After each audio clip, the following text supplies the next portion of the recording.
अवधूत चिंतन श्री गुरुदेव दत्त श्री स्वामी समर्थ 22 फेब्रुवारी 2026 आज आहे शुक्रवार आणि आज आलेली आहे आमलकी एकादशी। आजची आमलकी एकादशी काही साधी सुधी नाही आहे, तर 151 वर्षानंतर दुर्मिळ योग चालून आलेला आहे। तो म्हणजेच विशिष्ट नक्षत्र स्थितीवर ही एकादशी आलेली आहे, त्यामुळे हा योग जुळून आलेला आहे। त्यामुळे आजची एकादशी आमलकी एकादशी खूप जास्त फलदायी ठरणार आहे।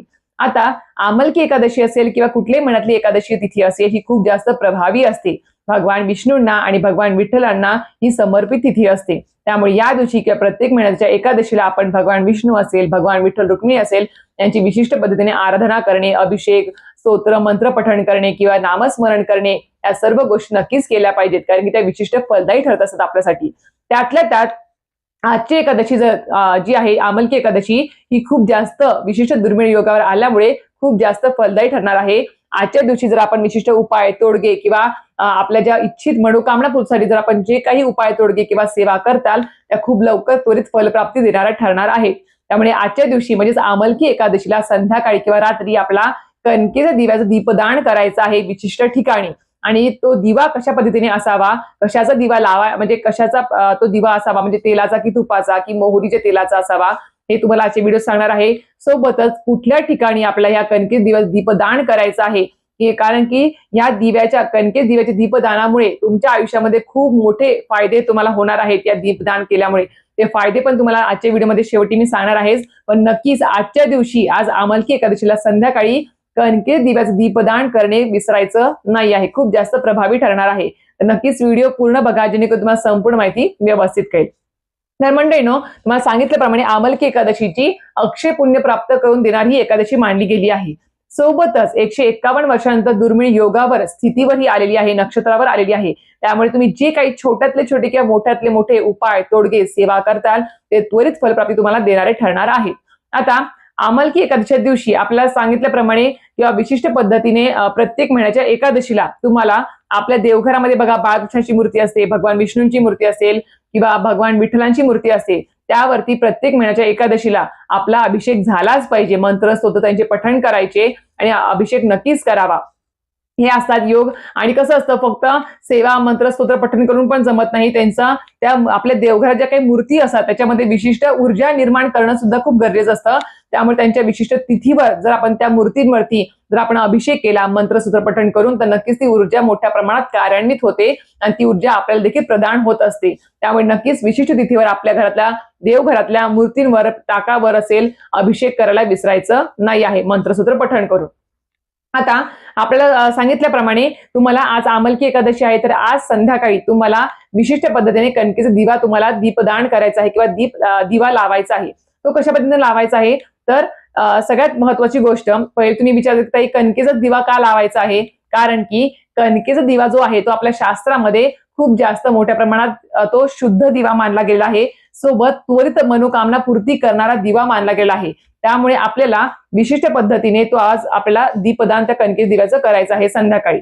आता सर्वप्रथम आमलकी एकादशी च्या दिवशी संध्याकाळी तुम्ही रात्री 9 ते 10 पर्यंत तुम्ही नक्कीच आपल्याला हा दिवा लावू शकता। कारण कसं आहे, भरपूर स्त्रिया ज्या आहेत किंवा घरातले व्यक्ती आहेत ते जॉबला जातात, सकाळी गेले की संध्याकाळी यायला उशीर होतो। त्यामुळे तुम्ही रात्री 9-10 पर्यंत जरी तुम्ही घरी आलात आणि हा दिवा जरी तिथे विशिष्ट ठिकाणी जरी लावला किंवा दीपदान जरी केलं तरी सुद्धा चालणार आहे, कारण की आज दिवसभर ही तिथी प्रभावीच ठरणार आहे। आता पहिला दिवा आपल्याला कुठे लावायचा ते तुम्हाला सांगते। पहिला दिवा जो आहे तो आपल्याला आवळ्याच्या वृक्षाखाली हा दिवा लावायचा आहे। आवळ्याचाच वृक्ष का, कारण की आवळ्याच्या वृक्षामध्ये भगवान विष्णू महेशाचा वास असतो असं म्हटलं जातं। त्यामुळे भगवान विष्णू महेशाचा वास असलेल्या आवळ्याच्या झाडाखाली आपला हा कणकेचा दिवा लावायचा आहे। आता कणकेचा दिवा कशाचा असावा, तुम्हाला गव्हाचं पीठ माहिती आहे, त्याचा दिवा बनवायचा आहे। त्याच्यामध्ये तुम्हाला हळद वगैरे काही टाकायची नाही आहे। तो दिवा शुद्ध गाईच्या तुपाचा दिवा असावा, मोहरीच्या तेलाचा नाही, साधे तेलाचा नाही, शुद्ध गाईच्या तुपाचा, विटाळाचे हात लागलेला नसावा, शिवता शिवचा तूप नसावं, स्वच्छ आपल्या शुद्ध तूप असावं गाईचं, त्या तुपाचा दिवा तुम्हाला लावायचा आहे। आणि त्या दिव्यामध्ये तुम्हाला 2 वातीची एक वात करून तो दिवा लावायचा असतो। आणि पितरांना ज्यावेळेस आपण दिवा लावतो तो आपल्याला दिवा लावताना एकच वातीचा दिवा लावायचा असतो पितरांना, पण आपण ज्यावेळेस इष्ट देवतांना गुरूंना आपण ज्यावेळेस दिवा लावतो त्यावेळेस आपण तो 2 वातीचा एक वात करून तो दिवा लावायचा असतो। आणि आजचा जो कणकेत दिवा आहे तो शुद्ध गाईच्या तुपाचा दिवा असणार आहे, 2 वातीची एक वात करून तो लावायचा आहे। आता सांगितल्याप्रमाणे आवळ्याच्या वृक्षाखाली जवळपास घराजवळ आवळ्याचा वृक्ष असेल, अंगणामध्ये तुम्ही लावला आहे किंवा तुमच्या शेतामध्ये असेल किंवा तुम्ही तुमच्या कुंडीत वगैरे लावला आहे, तर त्याच्याखाली नक्कीच हा दिवा लावायचा आहे. दिवा लावताना त्याला थोडं छोटंसं आसन द्या कागदाचं, पानाचं, त्याच्यावर थोडी तांदूळ ठेवून तो दिवा लावायचा आहे. दिव्याची पंचोपचार पूजा तिथे करायची आहे आणि दिवा प्रज्वलित करताना, दिवा लावताना तुम्हाला एक मंत्र देखील म्हणायचा आहे. ओम नमो भगवते वासुदेवाय किंवा ओम धात्रे नमः असं म्हणत तुम्हाला तो दिवा प्रज्वलित करायचा आहे. आता आवळ्याच्या वृक्षाखाली हा दिवा पहिला प्रज्वलित करायचा आहे. दुसरा दिवा कुठे लावायचा आहे तुम्हाला, तर तुमच्या जवळपास भगवान विष्णूंचं मंदिर असेल किंवा विठ्ठल रुक्मिणींचं मंदिर असेल तर नक्कीच तिथे जाऊन तुम्हाला आपल्या जे काही देवी देवता आहेत, म्हणजे भगवान विष्णू असेल किंवा भगवान विठ्ठल असेल, या मूर्तींच्या किंवा या देवतांच्या उजव्या बाजूला, उजव्या त्यांच्या हाताला उजव्या बाजूला देवाच्या आपल्याला तो दिवा प्रज्वलित करायचा, तिथे ठेवायचा आहे. आणि तिथे आपल्याला तो दिवा आपोआप पूर्णपणे प्रज्वलित केल्यानंतर आपोआप तो शांत झाला पाहिजे, विझला पाहिजे. त्याला आपण काही म्हणजे विझवायचं नाही आहे किंवा विझवायचा प्रयत्न देखील करायचा नाही, फुंकर सुद्धा घालायची नाही आहे. तो आपोआप शांत होऊ द्यायचा आहे दिवा. आणि तिथे सुद्धा मंदिरामध्ये सुद्धा दिवा लावताना आपल्याला ओम नमो भगवते वासुदेवाय किंवा ओम धात्रे नमः म्हणून आपल्याला तो दिवा लावायचा आहे. तिसरा दिवा तुम्ही लावू शकतो म्हणजे आपल्या घरामध्ये, देवघरामध्ये सुद्धा बघा आपल्या देवी बाळकृष्णाच्या मूर्तीचा असेल, भगवान विष्णू असतील किंवा भगवान विठ्ठल रुक्मिणीची मूर्ती आपल्या देवघरात असते, तर इष्टदेवता आपल्या देवघरात आहे, त्यांचं स्थान आहे. त्यामुळे तिथे सुद्धा हा दिवा लावला तरी सुद्धा चालणार आहे. प्रवेशद्वारावर उजव्या हाताला उजव्या बाजूला, म्हणजे बघा आता आपण म्हणजे आता दक्षिण दिशा सोडून आपल्या प्रवेशद्वाराच्या उजव्या बाजूला हा दिवा लावायचा आहे. माता लक्ष्मींचं घरामध्ये आगमन होईल त्या टायमिंगला हा दिवा तिथे तुम्ही लावू शकता. आता तुम्हाला सांगितल्याप्रमाणे हे दिवे तिथे तुम्हाला लावायचे आहेत, दीपदान करायचं आहे. आता आवळ्याच्या वृक्षाखाली आता किंवा हे दीपदान केल्याने काय होतं, तर खूप मोठे फायदे तुमच्या आयुष्यात होऊ शकतात. आणि आजच्या योगावर जर केलं तर अतिशय उत्तम. कारण की आवळ्याच्या झाडाखाली दिवा लावल्याने काय होतं, तुमच्या घरामध्ये तुम्हाला जर उत्तम आरोग्य प्राप्त व्हावं वाटत असेल, दीर्घायुष्य मिळावं तुमच्या कुटुंबातील व्यक्तींना किंवा तुम्हाला, सोबतच घरामध्ये सततचा आजार पण चालू आहे ते पूर्णपणे संपून जावं वाटत असेल, तर नक्कीच आवळ्याच्या वृक्षाखाली तुम्हाला दिवा लावताना हात जोडून मनोभावी श्रद्धेने प्रार्थना करायची आहे की भगवान विष्णू किंवा भगवान विष्णूने तुम्हाला प्रार्थना करायची आहे, माझ्या घरामध्ये जे काही सततचा आजारपण आहे किंवा नकारात्मक ऊर्जा आहे तिचा पूर्णपणे नाश होऊ दे, माझ्या कुटुंबातील व्यक्तींना मला उत्तम आरोग्य प्रदान करा, असं ते प्रार्थना करायची आहे. तो दिवा आवळ्याच्या वृक्षाखाली लावायचा आहे. दुसरा दिवा मी तुम्हाला सांगितला की मंदिरामध्ये लावायचा आहे भगवान विष्णूंच्या आणि भगवान विठ्ठलांच्या.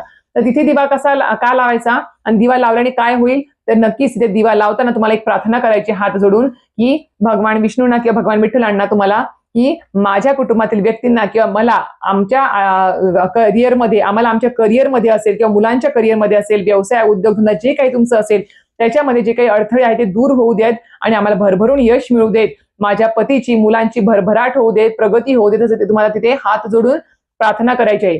विशेषतः घरातील स्त्रियांनी जर हे दिवे जर लावले किंवा दीपदान जर केलं तर अतिशय उत्तम असणार आहे. कारण की घरातील कर्ती स्त्री म्हणजेच लक्ष्मीचं स्वरूप असतं, तिने जर हे दीपदान केले तर अतिशय उत्तम असणार आहे. आपल्या कुटुंबाच्या भरभराटीसाठी, घरातील उत्तम आरोग्यासाठी नक्कीच घरातील स्त्रियांनी आवर्जून हे दिवे लावायला विसरायचं नाही आहे. आणि घरामध्ये देवघराचा दिवा लावला किंवा आपण प्रवेशद्वारावर जर दिवा लावला कणकेचा, तर नक्कीच आपणास माहिती आहे की भगवान विष्णू आणि माता लक्ष्मीचं आगमन घरामध्ये होतं आणि सोबतच घरामध्ये अखंड लक्ष्मीचा वास राहतो आणि कुठल्याही प्रकारची जी काही म्हणतात ना अलक्ष्मी आहे ती सुद्धा घरामध्ये टिकून राहत नाही, तिचा सुद्धा नाश होतो. त्यामुळे अशा पद्धतीने तुम्हाला दिवे लावायला विसरायचं नाही आहे. आता हे झालं कणकेत दिवाचं दीपदान करणं, खूप महत्वपूर्ण आहे. पण सोबतच मी एकच सांगेल की हे दिवे तुम्ही लावल्याने खरं सांगेल की पिढ्यानपिढ्यांचे तुमच्या घरामध्ये जे काही दुःख दारिद्र्य आहे ते सुद्धा पूर्णपणे संपून जाणार आहे. कुटुंबाची भरभराट देखील होणार आहे. करिअरमध्ये भरभरून यश तुमच्या घरातील कुटुंबातील व्यक्तींना प्राप्त होणार आहे. उत्तम आरोग्य देखील तुम्हाला प्रदान होणार आहे. आणि सगळ्यात महत्वाचं 151 वर्षानंतर योग जुळून आला आहे, तो म्हणजेच आमलकी एकादशी आणि विशिष्ट नक्षत्रावर आलेली ही तिथी. त्यामुळे या योगावर तुम्ही हे दिवे दीपदान केल्याने खरंच माता लक्ष्मी विष्णूंचा आशीर्वाद देखील तुम्हाला भरभरून प्राप्त होणार आहे. त्यामुळे नक्कीच अशा प्रकारे दिवे दान करायला विसरायचं नाही आहे. आणि अजून एक गोष्ट, प्रत्येक महिन्याच्या एकादशीला मी खरंच सांगेल की आपल्या घरामध्ये भगवान विष्णूंची ही सेवा झालीच पाहिजे, माता लक्ष्मी सुद्धा सेवा झालीच पाहिजे. आता भगवान विष्णूंची प्रत्येक महिन्याच्या एकादशीला किंवा आज कुठल्या सेवा कराव्या, तर विष्णू सहस्रनाम स्तोत्र तुम्ही पठण करू शकता, व्यंकटेश स्तोत्र पठण करू शकता, सोबत ओम नारायणाय विद्महे वासुदेवाय धीमहि तन्नो विष्णु प्रचोदयात् हा विष्णू गायत्री मंत्र तुम्ही 1 माळ जप करायचा आहे. ओम नमो भगवते वासुदेवाय 1 माळ जप करावा.